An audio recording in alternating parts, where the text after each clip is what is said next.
반갑습니다. 지금부터 사회과 과목 안내를 시작하겠습니다. 사회과 과목은 먼저 크게 지리 과목, 역사 과목, 일반 사회 과목, 윤리 과목으로 나뉘어집니다.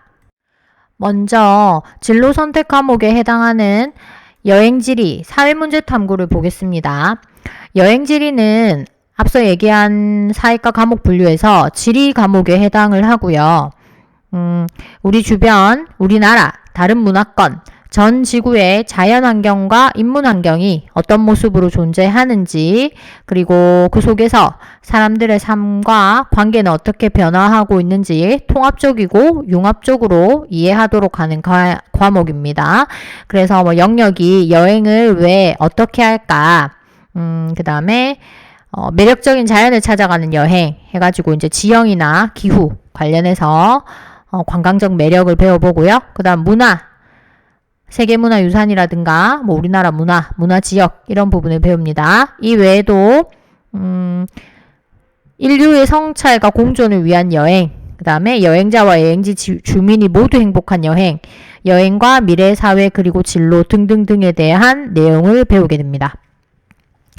그리고 사회문제 탐구는 일반사회 과목이거든요. 그래서 이 과목 같은 경우에는 생활기록부에 보고서라는 용어를 기록할 수 있는 과목으로 게임 과몰입, 학교폭력, 저출산, 고령화 문제, 사회적 소수자 문제에 대한 원인과 해결 방안 같은 거를 모색을 합니다. 그리고 사회문제 탐구 계획을 세우고 보고서를 작성하고 합니다. 그래서 사회문제 탐구 과목은 이제 탐구 계획 세우고 보고서를 작성을 하니까 생기부를 쓰기에는 좋습니다. 그러나 제법 활동이 있는 과목이라고 생각하면 되겠습니다.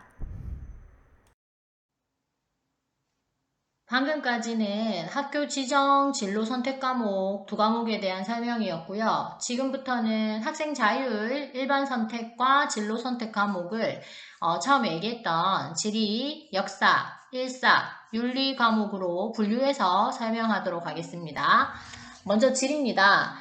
지리의 한국지리는 북한 지방을 포함한 국토 전체 및 지역에 대한 이해를 높일 수 있는 과목입니다.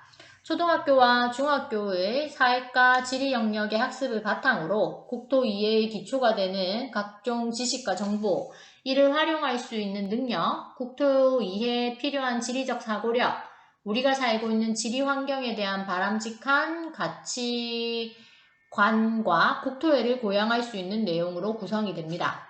그래서 고등학교에서 다루는 내용은 이미 중학교에서 한번 다룬 내용의 반복인 경우가 많습니다. 따라서 학습 내용 및 분량에 비하여 실제 학습량이 예상보다 많지 않은 사회 탐구 영역이 지리입니다.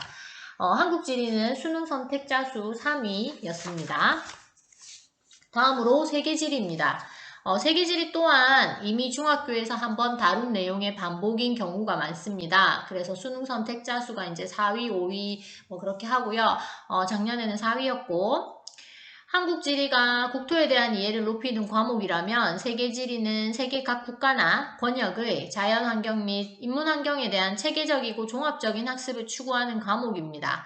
궁극적으로는 세계 다른 지역에 살고 있는 사람들의 다양한 삶에 대한 공감적 이해와 글로벌 리더십 함량에 기여할 뿐만 아니라 삶의 긍정적 변화와 발전의 토대가 될 수 있음을 알게 하려는 과목입니다. 따라서 지리 관련 학과뿐만 아니라 경제, 경영, 정치, 공공정책, 외교 분야 등의 학과를 진학하고자 하는 학생에게도 도움이 될 수 있는 과목입니다.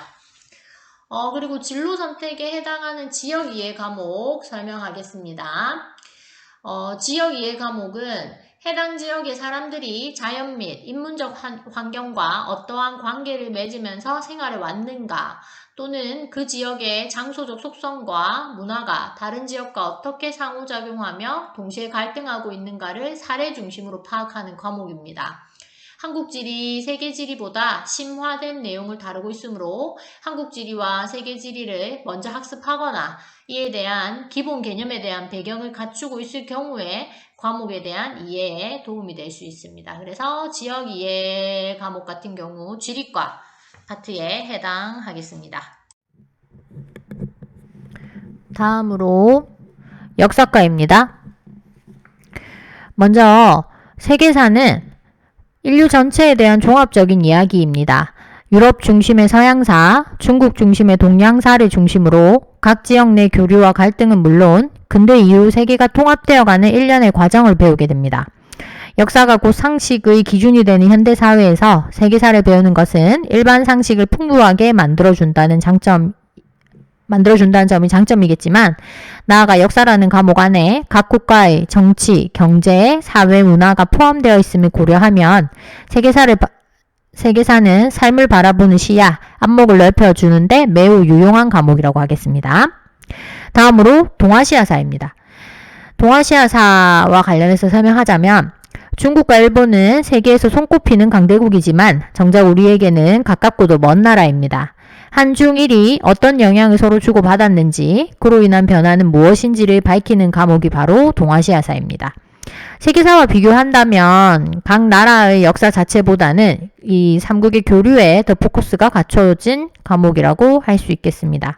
따라서 역사 관련 학과 진학 혹은 중국, 일본 관련 학과 진학을 희망하는 학생뿐만 아니라 무역이나 경영 등의 학과를 진학하고자 하는 학생에게도 도움이 될 수 있는 과목입니다. 다음으로 현대세계의 변화입니다. 이 과목은 진로 선택 과목인데, 근대 산업혁명 이후 국제사회와 현대세계의 변화상을 이해하고 궁극적으로는 세계 시민으로서의 자질을 키우는 것을 목표로 하는 과목입니다. 다른 역사 과목에 비해 비교적 좁은 시간대의 내용을 다루는 만큼 단순 역사적 사실의 나열 수준을 넘어 민족주의, 공산주의 등의 이데올로기, 1, 2차 세계대전, 냉전과 같이 굵직한 주제를 중심으로 현대세계에 대한 이해를 넓힐 수 있겠습니다. 그리고 3학년 2학기에 있는 인문학적 감성과 역사 이해 과목 역시 역사과 과목이 되겠습니다. 그래서 역사과에 관심 있는 학생이 선택을 하면 좋겠죠. 다음으로 일반사회 과목군에 대해서 설명할게요. 먼저 정치와 법입니다. 정치와 법은 크게 정치 파트와 법 파트로 나누어 볼 수 있습니다. 정치라고 하면 국회의원, 대통령만 생각하기 쉬운데 사실 우리가 학교에서 회의하는 것도 모두 정치 과정에 포함됩니다. 정치 내용부터 살펴보자면 정치와 관련된 기관이 어떤 것이 있는지 살펴보고, 정치하면 여러분이 가장 먼저 떠오를 선거와 선거 이외에 정치에 참여하는 다양한 방법에 대한 내용, 또한 우리나라의 정치와 다른 나라의 정치가 어떻게 서로 영향을 주고받으며 국제사회를 이루고 있는지도 다루고 있습니다. 유엔과 같은 국제기구가 어떤 일을 하는지도 정치 내용에 포함될 수 있겠습니다. 그래서 정치와 법에서 정치 부분은 방금 얘기한 부분이고요. 법과 관련된 내용을 이야기하자면 가장 먼저 우리나라의 기본이 되는 헌법과 다양한 법률에 대한 내용을 담고 있습니다. 그래서 범죄와 관련된 형법뿐만 아니라 사람들 사이에서 일어나는 문제를 해결하는 민법, 그리고 법에는 여러분의 근로의 권리가 어떻게 보장받고 있는지 알 수 있는 근로기준법, 만약에 재산을 상속받는다면 누가 얼마나 받을 수 있는지에 대한 내용을 담고 있는 상속법 등에 대한 내용을 배웁니다. 헌법과 법에서 보장하는 인간에 대한 권리를 알고 어떤 내용이 있는지 안다면 여러분이 학교에서 내용을 배우고 끝이 아니라 현실에서도 많은 도움을 받을 수 있을 것이라고 생각을 합니다. 다음은 사회문화 과목입니다. 사회문화는 사탐 과목 중에 윤리과의 생윤과 함께 가장 많은 학생들이 선택하는 수능 선택 과목입니다. 사회문화는 인간이 모여서 만든 사회와 사회를 살아가는 여러 가지 삶의 방식인 문화를 다루는 교과입니다. 그래서 가장 먼저 이 교과는 인간이 동물이나 자연과 다른 것은 무엇일까? 라는 물음에 대한 고민으로부터 시작합니다.